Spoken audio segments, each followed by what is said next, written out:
చాలామంది ఉదయం నిద్ర లేవగానే చేసే మొదటి పని, రాత్రి నిద్రకు ముందు చేసే చివరి పని మొబైల్ ఫోన్ చూడటం. నేటి కాలంలో ఈ చర్య సర్వసాధారణమైపోయింది. చీకట్లో మొబైల్ ఫోన్లను వాడే ట్రెండ్ రోజురోజుకు పెరుగుతోంది. రోజువారీ పనులు ముగిశాక మొబైల్ ఫోన్ మీద కన్ను వేయకపోతే చాలా మందికి నిద్ర పట్టదు. నిజానికి ఇలా రాత్రిపూట చీకట్లో మొబైల్ ఫోన్ ఉపయోగించడం ప్రమాదకరం అంటున్నారు ఆరోగ్య నిపుణులు. ఇది కళ్లపై తీవ్ర ప్రభావం చూపుతుందట. నిత్య జీవితంలో ముఖ్యమైన పని నిద్ర. ఆ టైంలో మొబైల్ అంధత్వానికి కారణం కావచ్చు అంటున్నాయి పరిశోధనలు.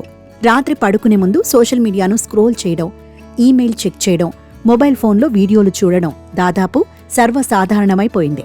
చీకటిలో ఫోన్ని ఉపయోగించటం వల్ల కళ్లపై తీవ్ర ఒత్తిడి పడుతుంది. చీకటిలో ఫోన్ చూస్తున్నప్పుడు ప్రకాశవంతమైన కాంతి కళ్లపై పడుతుంది. ఇది కంటి ఆరోగ్యాన్ని ప్రభావితం చేయడమే కాకుండా మెదడు, నిద్రను కూడా ప్రభావితం చేస్తుంది. ఫోన్ వంటి ఇతర డిజిటల్ పరికరాల ద్వారా వెలువడే నీలి కాంతి కళ్ల రెటీనాపై ప్రతికూలంగా ప్రభావితం చేస్తుంది. ఇది కంటి అలసట, డ్రై ఐ సిండ్రోమ్, దృష్టి క్షీణతకు దారితీస్తుంది. కాబట్టి రాత్రిపూట లైట్లు లేకుండా చీకట్లో కూర్చొని ఫోన్ ఉపయోగించటం సరికాదు. చీకట్లో ఎక్కువసేపు మొబైల్ ఫోన్లు వాడటం వల్ల కంటి చూపు మందగించే అవకాశాలు ఎక్కువ. ఇది కాకుండా తలనొప్పి, కంటి చికాకు కూడా సంభవించవచ్చు. ఇది కళ్లకు అస్సలు మంచిది కాదు.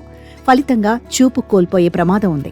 ఫోన్ నుంచి వెలువడే నీలి కాంతి నిద్రకు అవసరమైన మెలటోనిన్ హార్మోన్ ఉత్పత్తికి అంతరాయం కలిగిస్తుంది. దీనివల్ల నిద్ర నాణ్యత తగ్గుతుంది, నిద్రలేమికి దారితీస్తుంది. ఫోన్ స్క్రీన్ని నిరంతరం చూడటం వల్ల కళ్ళు ఒత్తిడికి గురవుతాయి. దీనిని డిజిటల్ ఐ స్ట్రెయిన్ అంటారు. చూపు మందగించటం, కళ్లలో నీళ్లు కారడం, తలనొప్పి వంటి లక్షణాలు కనిపిస్తాయి.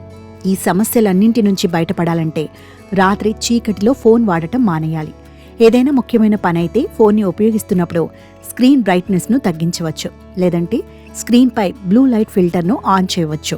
నిద్రపోవడానికి కనీసం 1 గంట ముందు ఫోన్ ఉపయోగించటం మానేయాలి. కంటి ఆరోగ్యాన్ని జాగ్రత్తగా చూసుకోవడానికి రెగ్యులర్గా చెకప్ చేసుకోవాలి.